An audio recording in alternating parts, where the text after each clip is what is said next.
Këta janë ciceronët e vegjël të qendrës kulturore Fato Berberi në Gjirokastër, në Muzeun e Luftës së Ftohtë. Për vizitorët, ata dhanë informacion mbi mënyrën e ndërtimit dhe funksionin e tij në kohën e socializmit. Informacionet u transmetuan edhe në gjuhën angleze, duke u shtrirë edhe në historikun dhe vlerat e muzeve të tjerë në qytetin e Gurtë.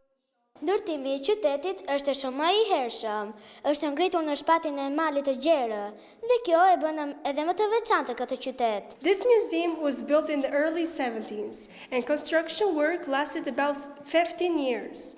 During the communist period, its purpose was to shelter the former local leadership. Gjatë periudhës së komunizmit, strehimi i udhëheqjes lokale në rastin të një sulmi ushtarak, gjatë luftës së ftohtë, ishte funksioni i tij.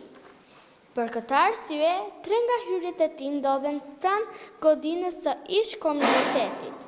Përpos këtij kursi, që ka për qëllim përgatitjen e ciceronëve të ardhshëm, Qendra Kulturore e Fëmijëve po i jep prioritet edhe ngritjes së kurseve që kanë të bëjnë me traditat gjirokastrite.